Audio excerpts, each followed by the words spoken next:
The wedding invitation arrived on a Tuesday, cream-colored cardstock with gold-embossed lettering. My sister's name, Victoria, swirled across the front in elegant calligraphy. I should have been happy for her. Instead, I felt my stomach drop as I read the venue address. The Ashford Estate, the most expensive wedding venue in 3 counties. The kind of place that cost more than most people's yearly salary just to rent for an evening. I set the invitation down on my kitchen counter and stared at it, a cold feeling spreading through my chest. My parents were retired. My father had been a high school teacher, my mother a librarian. They had a modest pension, a small savings account. There was no way they could afford this. Unless... My phone rang. Mom's number flashed on the screen. "Sweetheart," she said, her voice bright with forced cheer, "did you get Victoria's invitation?" "I just opened it, Mom. The Ashford Estate? That place is..." I know, but it's Victoria's dream venue. She's always wanted to get married there, ever since she was a little girl." I closed my eyes. "How are you paying for it?" There was a pause. Too long. "Well, your father and I have been saving, and..." "Mom, the truth." Another pause. Then, quieter, "We sold the house." The room tilted. "What house?" "The old house, your grandmother's house, the one on Maple Street." My grandmother's house, the house where I'd grown up, the house that held every memory of my childhood, every moment with my grandmother before she died, the house she'd left to me in her will. "Mom," I said, my voice shaking, "that's my house." "Oh, honey, don't be dramatic. It's been sitting empty for years. No one was using it, and Victoria needs this. She's getting married. This is her special day." "It's my house." Each word came out sharp, precise. Grandma left it to me. Not to you, not to Victoria, to me. "Well, technically, yes, but you never did anything with it. You never even visited. We thought..." "You thought you could sell my property without telling me?" "We were going to tell you, of course, after the wedding. We didn't want you to make a fuss and ruin Victoria's big day." I laughed, a harsh, bitter sound. "Make a fuss? Mom, you committed fraud. You sold property that doesn't belong to you." "Don't be so dramatic, Cassie. It's family. Family helps each other. And besides, Victoria deserves a beautiful wedding. She's worked so hard, and Marcus comes from such a good family. We want to make the right impression." There it was, the truth underneath all the justifications. Victoria deserved, Victoria needed, Victoria's happiness was worth more than my legal rights, my inheritance, my memories. It had always been this way. "I have to go," I said. "You'll come to the wedding, though, won't you? Victoria would be so hurt if you weren't there." I hung up without answering. "My name is Cassandra Morgan, but everyone calls me Cassie. I'm 34 years old, and I've spent my entire life being invisible. Not literally, of course. I exist, I show up, I fulfill obligations. But next to my younger sister Victoria, I've always been the rough draft, the practice run, the one my parents got out of the way before they figured out how to do it right. Victoria is beautiful, not just pretty, but the kind of beautiful that makes people stop and stare. Long blonde hair, blue eyes, perfect skin. She looks like she stepped out of a catalog. I, on the other hand, take after my father's side of the family. Brown hair that never quite behaves, average features, a body that's more sturdy than graceful. Victoria is charming. She lights up every room she enters. People gravitate toward her, drawn by her warmth and her laughter. I'm quiet, introspective, the kind of person who prefers books to parties. Victoria always knew what she wanted: a handsome husband, a beautiful home, children, the perfect life. I wanted to write. I spent my childhood with my nose in books, scribbling stories in notebooks, dreaming becoming an author. My parents loved Victoria's dreams. They worried about mine. "Writing doesn't pay the bills, Cassie," my father would say. "You need to be practical." So I was practical. I got a degree in accounting, I worked at a firm in the city, I made decent money, lived in a small apartment, and wrote in the evenings when I was too exhausted to do it well. Victoria studied communications, worked in PR for 2 years, then quit when she met Marcus. Marcus came from money, old money, the kind that didn't need to be discussed because everyone already knew. His family owned half the real estate in our hometown. My parents were thrilled. Finally, one of their daughters was going to marry well. The engagement party was last Christmas. My parents hosted it at their house, a modest 3-bedroom in the suburbs. Victoria glowed in a designer dress that probably cost more than my monthly rent. Marcus stood beside her, handsome and polished, his arm around her waist. "We're so proud of you," my mother said, tears in her eyes as she toasted the happy couple. I sat in the corner, holding a glass of champagne I didn't want, wondering if my parents had ever been proud of me. After the party, I helped my mother clean up. Victoria had already left with Marcus, off to dinner at some expensive restaurant. "Your sister is so lucky," my mother said, loading the dishwasher. "Marcus is wonderful, and his family is so welcoming. Did you meet his mother? She's on the board of 3 charities." I met her. "You should take notes, Cassie. Not about Marcus, of course, but about how Victoria handles herself. She's so graceful, so confident. That's how you attract quality men." I rinsed a glass, saying nothing. "You're not getting any older, Cassie. You should really make more of an effort. Maybe if you did something with your hair, wore a little more makeup." "I'm fine, Mom." She sighed. "I just worry about you. Victoria has her life figured out. I want the same for you." What she meant was, "I want you to be more like Victoria." I'd heard variations of this my entire life. Why can't you be more outgoing? Why don't you care about your appearance? Why are you always reading? Why can't you be normal? Why can't you be Victoria? My grandmother, Helen Morgan, was the only person who ever made me feel like I was enough exactly as I was. She lived in a beautiful old Victorian house on Maple Street, built in 1980, with a wraparound porch and a turret room that looked out over the neighborhood. I spent every summer there as a child, sleeping in the guest bedroom with the floral wallpaper, helping her tend her garden, sitting on the porch swing while she told me stories. Grandma Helen had been a writer, not a famous one, but she'd published 3 novels in the 1960s, small literary fiction that earned critical praise but modest sales. She understood my love of stories, my need to create. "Don't let anyone tell you that art doesn't matter, Cassie," she'd say, her eyes fierce despite her age. "The world needs dreamers. It needs people who see beyond the surface." She died when I was 23, peacefully in her sleep. At the funeral, I cried harder than anyone, even my father, her only son. Victoria stood beside me in a black dress, looking appropriately somber, checking her phone when she thought no one was looking. 2 weeks after the funeral, the lawyer read the will. The house on Maple Street, along with its contents and a small trust fund for maintenance, was left to me. Not to my father, not split between me and Victoria, to me, specifically and entirely. The lawyer explained that my grandmother had been very clear in her wishes. She wanted me to have the house because, in her words, "Cassie understands what this place means. She'll protect it." My father looked stunned. "Mother left the house to Cassie? But I'm her son. That house has been in our family for 3 generations." "And now it belongs to your daughter," the lawyer said calmly, sliding the deed across the table. I picked it up with shaking hands, staring at my name in official legal text. Cassandra Marie Morgan, sole owner. Victoria was furious. "This isn't fair. Why does Cassie get everything? I loved Grandma too." "You visited her twice in the last 5 years," I said quietly. "That's not the point. The point is that it should be split equally. We're both her grandchildren." But the will was clear and legal, and there was nothing they could do about it. For a few weeks, my parents tried to convince me to sell the house and split the proceeds fairly. When I refused, they changed tactics, suggesting I let them manage it, rent it out, make it productive. "I'm keeping it," I said, "exactly as it is." "But Cassie, you don't even live there," my mother protested. "You live in the city. What's the point of keeping an empty house?" "It's my house. That's the point." Eventually, they stopped asking. The house sat empty on Maple Street, exactly as Grandma had left it, filled with her furniture, her books, her memories.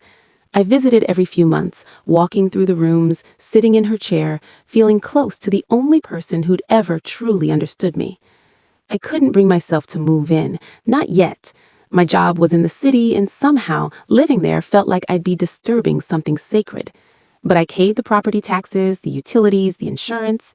I hired a service to keep the lawn maintained and the house clean. It was mine, and I protected it, just like she'd asked. After my mother's phone call, I sat at my kitchen counter for a long time, staring at Victoria's wedding invitation. My parents had sold my house, to pay for a wedding that probably cost more than I made in 2 years. The audacity was staggering. But what really hurt was the casual assumption that I wouldn't mind, that my property, my inheritance, my memories were all less important than Victoria's perfect day. I pulled out my laptop and started searching property records. It took me 20 minutes to find it. A sale record for 428 Maple Street, sold 3 weeks ago for $450,000. The buyers were a young couple from out of state. The sellers were listed as Patricia and Robert Morgan, my parents. My hands were shaking as I dug deeper. They'd forged my signature. They must have. There was no other way they could have sold a property they didn't own. I found the deed of sale and examined it carefully. There, on the signature line, was my name in handwriting that looked almost like mine, but wasn't quite right. The A in Cassandra was wrong, and I never looped my G that way. Forgery, fraud, theft. My parents had committed multiple felonies to fund my sister's wedding. I should have called the police immediately. I should have called a lawyer, but instead, I sat there, crying, mourning not just the house, but the final death of any illusion that my parents valued me equally. When the tears finally stopped, something else rose up to take their place. Not sadness anymore, something colder, harder. Determination. I opened my filing cabinet and pulled out the original deed, the one the lawyer had given me 11 years ago. I'd kept it in a fireproof safe, along with my other important documents. My name was right there in the original legal transfer. Cassandra Marie Morgan, sole owner. I made copies, multiple copies. Then I called a lawyer. Sandra Chen's office was in a sleek downtown building with floor-to-ceiling windows overlooking the city. I'd found her through an online search for real estate attorneys, and her reviews all said the same thing. Brilliant, aggressive, doesn't lose. She was younger than I expected, maybe 40, with sharp eyes and a firmer handshake. "Miss Morgan," she said, gesturing to a chair, "you said on the phone this was about property fraud?" I laid out the entire story, handing her the documents one by one, the original deed in my name, the forged sale documents, the property transfer records. She examined each one carefully, her expression growing more focused. "This is quite clear-cut. Your parents sold property they didn't own using a forged signature. That's real estate fraud, forgery, and theft. Your parents committed multiple felonies to fund your sister's wedding. Should we pursue criminal charges?" "I don't want to send my parents to prison," I said quickly. "Then we'll keep it civil. But, Miss Morgan, I need you to understand something. This sale is completely invalid. You still own that house. The deed was never legally transferred, which means the people who bought it have no valid claim to the property. What happens to them? They'll get their money back, eventually, from your parents, and possibly sue your parents for fraud on top of that. But that's not your problem. Your problem is deciding what you want." I took a deep breath. "I want my house back." "Then let's get started." Sandra moved fast. Within 48 hours, she'd filed paperwork with the county recorder's office, notified the new owners that the sale was invalid, and sent a formal legal notice to my parents. My phone started ringing that evening. First my mother, then my father, then Victoria, then my mother again. I didn't answer. Instead, I listened to the voicemails as they came in, one after another, escalating in tone from confused to angry to desperate. "Cassie, what is this? Some lawyer is saying the house sale is invalid? This must be a mistake. Call me back." "Cassandra, this is your father. I don't know what you think you're doing, but you need to call this off immediately. Do you have any idea what this will do to your sister's wedding?" "Cassie, it's Victoria. Mom told me what you're doing, and I can't believe you'd be so selfish. It's my wedding. My wedding. Can't you just let me have this one day without making everything about you?" That one made me laugh out loud, a bitter, sharp sound. Me, making everything about me. That was rich. The voicemails kept coming. I listened to all of them, making notes, and then I forwarded them to Sandra. "Keep these," she said. "They might be useful." On Friday afternoon, my parents showed up at my apartment. I'd been expecting this, dreading it, but also, in a strange way, looking forward to it. I'd spent my entire life avoiding confrontation, smoothing things over, making myself small so others could be comfortable. Not anymore. I opened the door. My parents looked older than I remembered, more worn. My mother's eyes were red from crying. My father's jaw was set in anger. "Can we come in?" my father asked, his voice tight. I stepped aside and let them enter. They stood in my small living room, looking around with barely concealed disdain at my modest furniture, my overstuffed bookshelves, my cluttered writer's desk. "Cassie, what are you doing?" my mother said, her voice shaking. "I'm reclaiming my property that you illegally sold. Don't be ridiculous. We needed that money. Victoria's wedding is not my responsibility, and neither of you had any right to sell my house." My father's face was red. "That house has been in our family for 3 generations. Your grandmother was my mother. I have more right to it than you do." "Then Grandma should have left it to you, but she didn't. She left it to me." "Because you manipulated her." Victoria's voice came from the doorway. I hadn't noticed her come in behind them.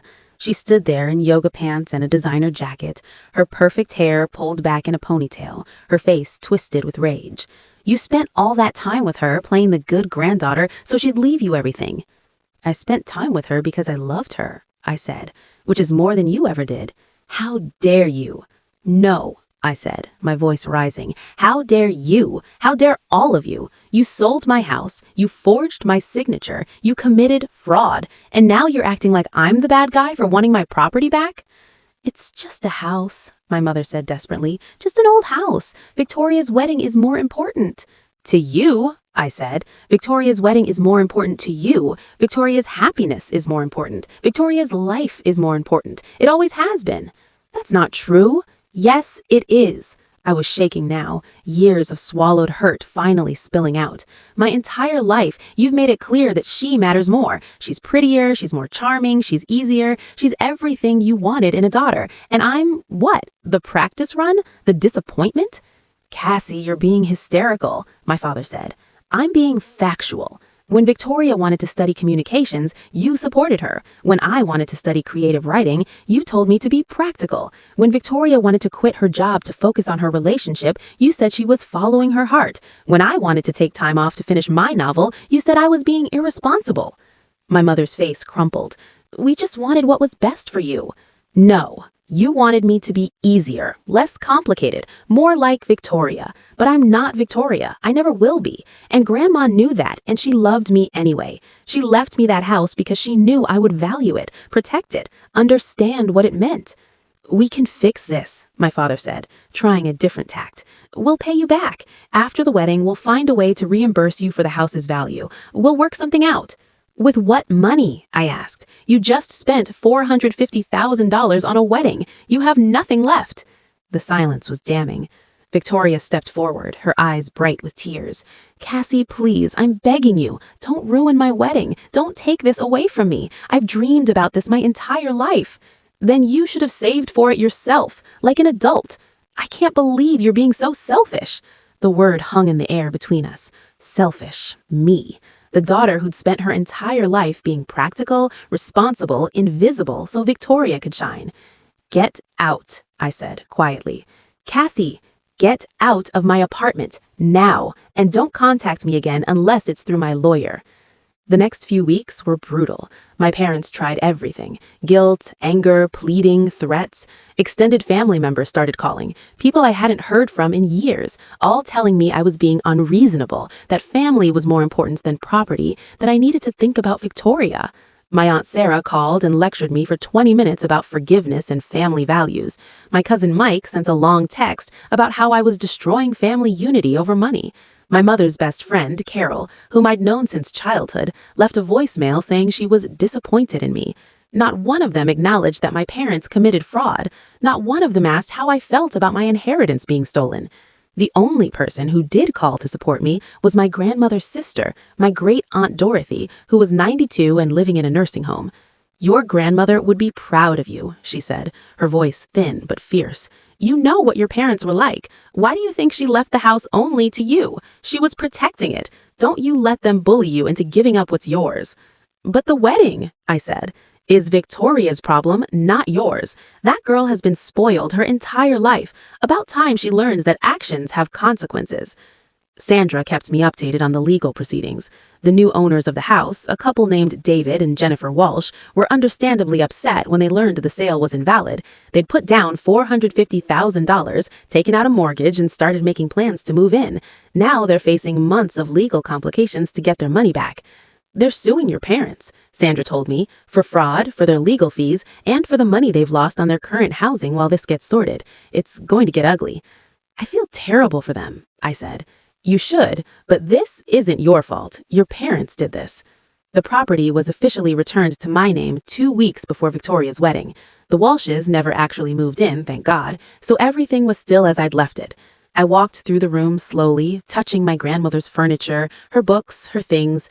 The anger I'd been carrying started to ease, replaced by grief. Not for my family, but for the years I'd lost, the relationship I could have had with my grandmother if I'd been braver, if I'd moved in, if I'd honored her gift sooner. I ended up in the attic, a space I'd rarely explored. It was filled with boxes, old trunks, decades of accumulated family history. I started opening them, not looking for anything in particular, just reconnecting with the house. In the third trunk, underneath old photo albums and my grandmother's wedding dress, I found a file box. Inside were papers, letters, and a sealed envelope with my name on it in my grandmother's handwriting. My hands shook as I opened it. My dearest Cassie, if you're reading this, I'm gone, and I hope you've taken possession of this house as I intended. I'm writing this letter to explain some things that you need to know, things I couldn't tell you while I was alive because they would have caused too much pain. The reason I left this house only to you, and not to your father or split between you and Victoria, is complicated. It's not because I don't love my father, it's because I know him.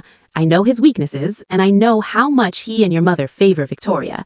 This isn't a criticism of Victoria, she's a lovely girl, but your parents have always treated you differently, and I've watched it break my heart for years. I've tried to talk to my father about it, but he doesn't see it. He genuinely believes he treats you both equally. The truth is, Cassie, you remind your father too much of himself, of all the dreams he gave up to be practical. He wanted to be a writer too, did you know that? When he was young, he wrote poetry, short stories. He was good. But his parents, my husband and I, we told him it wasn't practical. We pushed him toward teaching because it was stable, reliable. He gave up his dreams and he resented us for it, though he'd never admit it. And now, when he looks at you, pursuing your writing, refusing to compromise, he sees his own lost chances. It's easier for him to criticize you than to face his own regrets. Your mother, bless her, just follows your father's lead. She's not cruel, just weak. I'm leaving you this house because I want you to have something they can't take away, can't diminish, can't use to control you. This house is your anchor, your safety net, your proof that someone in this family saw your worth. But Cassie, there's something else in this trunk, something I need you to find. Under the false bottom, press down on the left corner and lift, there's a manuscript. It's your father's novel, the one he wrote when he was 25. I kept it all these years. He doesn't know I have it. Read it, understand him, and then decide whether forgiveness is possible. I love you, my darling girl. You are exactly who you were meant to be. Grandma Helen. I sat in the attic for a long time, crying, before I worked up the courage to look for the false bottom. It was exactly where she said it would be. Inside was a typed manuscript, yellowed with age, titled The Price of Practical by Robert Morgan. I carried it downstairs and started reading. The novel was good, not just good, actually good. The kind of literary fiction that gets compared to John Updike or Richard Yates. It told the story of a young man torn between his artistic dreams and his family's expectations, ultimately choosing security over passion and spending the rest of his life wondering what he'd given up. The main character was clearly my father, a teacher who wrote in secret, hiding his notebooks from his wife, from his parents, from everyone, because he'd internalized the message that his dreams didn't matter. The novel ended with the main character burning his manuscripts, symbolically killing his writer self, accepting his practical life. I finished it at 3 a.m, sitting in my grandmother's living room, tears streaming down my face. I finally understood. My father hadn't been cruel out of malice. He'd been cruel out of fear. Fear that I would succeed where he'd failed. Fear that I would prove his sacrifices were unnecessary. fear that my life would throw his choices into sharp relief, making him face what he'd given up. It didn't excuse what he'd done, but it explained it. Understanding someone's pain doesn't obligate you to accept their mistreatment, but it does give you choices. I could hold this grudge forever, let it poison what was left of my family, or I could try something different. Victoria's wedding to Marcus was rescheduled for 2 months later at a much more modest venue, the community center in our hometown, decorated nicely but simply. Instead of 300 guests, there would be 75. Instead of a 5-tier cake, there would be sheet cakes from the local bakery. Instead of the perfect fairy tale wedding, there would be something real. My parents had to take out a loan to cover even these modest costs. The Walsh's lawsuit was ongoing, and my parents' financial situation was dire. 3 days before the wedding, I called my mother. "Hello?" Her voice was tired, defeated. "Mom, it's Cassie." Silence. Then, "What do you want?" "I want to come to the wedding, if Victoria still wants me there." "Why?" Suspicion colored her tone. "So you can gloat? So you can watch how your selfishness destroyed everything?" "No, because she's my sister, and despite everything, I still love her." I heard my mother start to cry. "She said you wouldn't come. She said you hated us all." "I don't hate anyone. I'm just tired of being invisible." "You were never invisible." "Mom, I was, but I don't want to argue about it anymore. Can I come or not?" "I'll ask Victoria." An hour later, Victoria called. "Mom said you want to come." Her voice was flat, emotionless. "If you want me there." "Why would you want to come? You destroyed my wedding. You destroyed everything." "Your wedding is happening, Victoria, just not at the most expensive venue in the state. You're still marrying Marcus. You're still having a reception. You're still starting your life together." "It's not what I wanted." "I know, and I'm sorry about that. I really am, but I couldn't let Mom and Dad steal my house. It was just a house." "No, it wasn't. It was my grandmother's love. It was her believing in me. It was the one thing in this family that was mine. Can you understand that?" Silence for a long moment. Then, quietly, "Maybe. Can I come to your wedding?" Another pause. "Yes, but Cassie, I don't forgive you. Not yet." "That's okay. I'm not sure I forgive you either." At least we were being honest. The wedding was simple and beautiful. Victoria looked stunning in her dress, which had been her first choice before my parents started planning a more extravagant wedding. Marcus looked at her like she was the only person in the world. I sat in the back, wearing a blue dress I'd bought specifically for the occasion. My parents sat near the front with Marcus's family, who were polite but clearly aware of the drama that preceded this day. During the ceremony, Victoria and Marcus wrote their own vows. Marcus went first, talking about how Victoria made him want to be better, how she'd changed his life. Then Victoria spoke.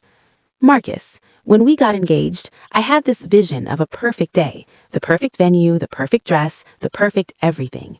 And when that vision fell apart, I thought my life was falling apart too." She glanced at me briefly.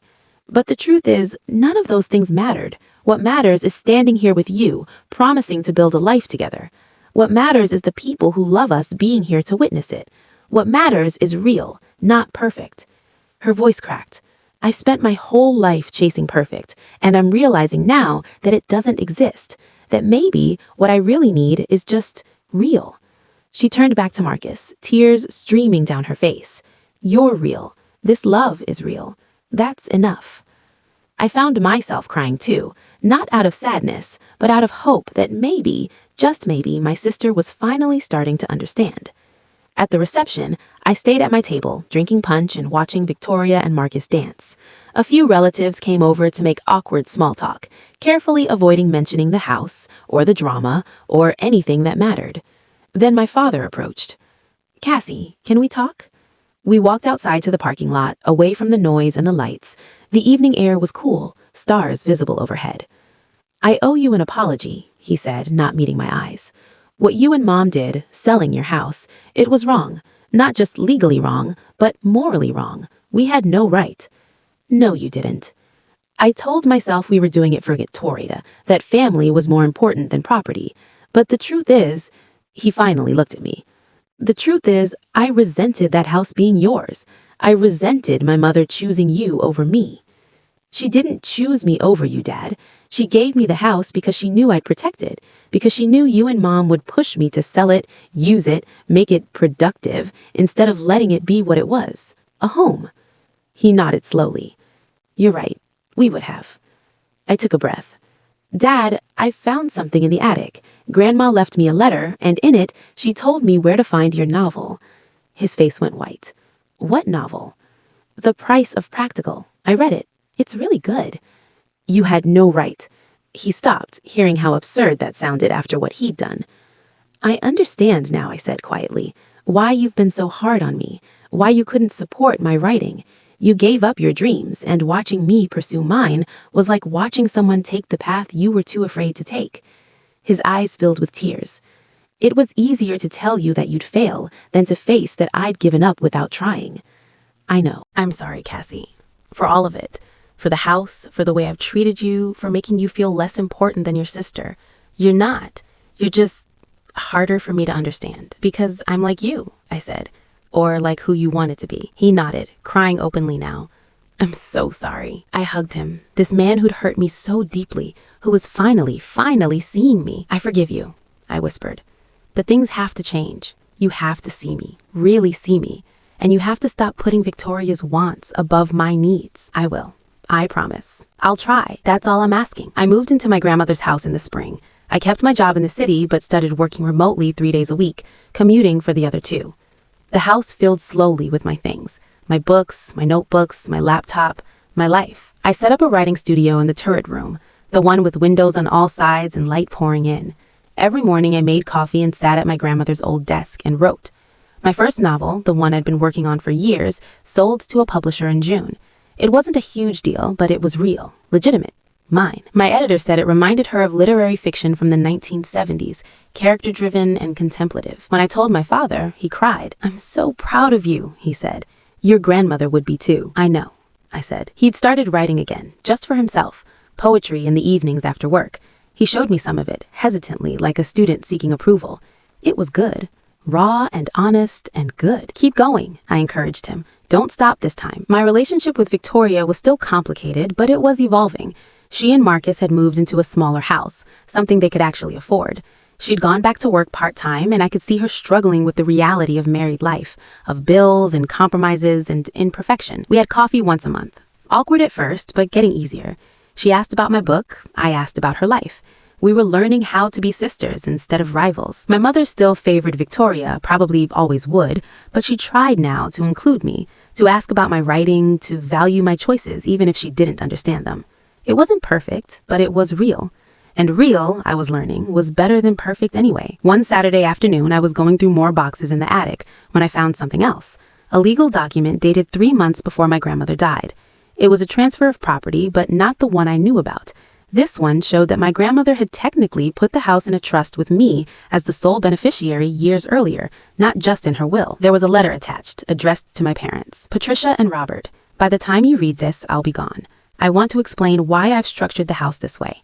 When I drew up my estate plans 5 years ago, I discovered something troubling. Robert, you and Patricia had discussed with each other the idea of selling the house after I passed, splitting the proceeds between yourselves and the girls, using Cassie's share to invest in Victoria's future. I overheard this conversation during Christmas. You thought I was napping.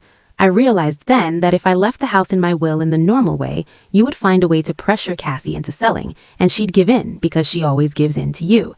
She'd sacrifice her inheritance for family peace. So I put it in an irrevocable trust 5 years ago, with Cassie as the sole beneficiary years earlier. The will was mostly a formality. The house was already hers, legally and completely, long before I died. I'm telling you this now so you understand. I didn't choose Cassie over you. I chose to protect her from you. Think about what that means. Helen, I sat in the attic, holding the letter, understanding finally the full depth of my grandmother's protection. She'd seen what was coming years before it happened. She knew my parents would do exactly what they tried to do, and she made it impossible. I thought about showing my parents the letter, about making them face how predictable their betrayal had been. But in the end, I just filed it away with my other important documents. Some truths didn't need to be spoken to be understood. My book came out in September, released quietly with modest expectations. It didn't become a bestseller, but it got kind reviews and steady sales. People seem to connect with the story of a woman learning to value herself, to set boundaries, to choose herself without guilt. I did a small book tour, readings at independent bookstores in the region. At one reading in my hometown, I looked up and saw my parents in the audience. My father was crying before I'd even started reading. After the reading, they waited in line to have me sign their copies.